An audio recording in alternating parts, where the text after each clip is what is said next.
आमच्या पिढीची गोष्टच वेगळी.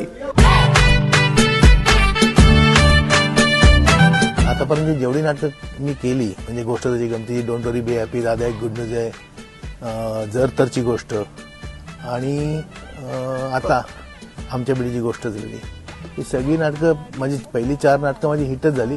ही आता आमच्या पिढीची गोष्टच वेगळी पण मस्त हिट होणार आहे. तुम्ही फक्त बघत राहा काय होतंय ते. मुख्य मुद्दा असा होता की ऍक्टर म्हणून चांगल्या संहितेच्या मागे उभं राहणं आणि चांगल्या आजच्या काळाच्या लेखकांबरोबर काम करून आजच्या काळाची गोष्ट सांगणं.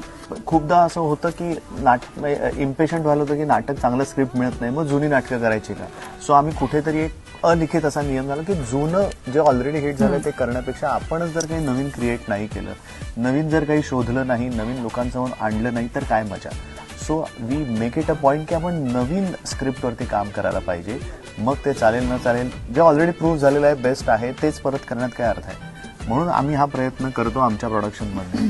आणि सगळ्यात महत्त्वाचं म्हणजे नंदू कदम, सोनल प्रोडक्शन्स जे आहेत, म्हणजे मी सगळं बॅकस्टेज सांभाळतो पण उमेश आणि प्रिया हे सगळं सोशल मीडियापासून ज्या ऍक्टिव्हिटी सांभाळतात ना ते मला ऍक्च्युली शक्य नाही. ज्या हिशोबाने ते सांभाळतात आणि जे वर्क होतं आणि ते नुसती धावपळ करून ते करत असतात, त्याच्यामुळे मी विचार केला की थोडंसं माझं प्रेशर पण कमी व्हावं आणि चांगली लोक माझ्यावर काम करावी आणि ते मनापासून करतात. मला असं वाटतं आमचं विचार खूप जुळतात आणि एका पद्धतीने आम्ही विचार करतो कुठल्याही प्रोडक्शनच्या बाबतीत. नाटकाचा बॅकबोन असतो तो म्हणजे थिएटरला शोज लावणं, योग्य त्याची निर्मिती करणं आणि ते नाटक उत्तमरित्या चालू ठेवणं.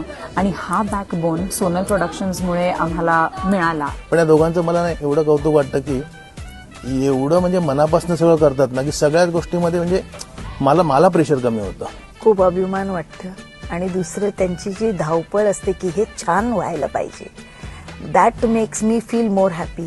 आणि प्रत्येक नाटक ते मागे उभं राहून प्रेक्षकांची प्रतिक्रिया बघत असतात आणि त्यातून मग आम्ही जो एन्जॉयमेंट घेतो म्हणजे we feel we have done something. आणि हेच हवं असतं आम्हाला.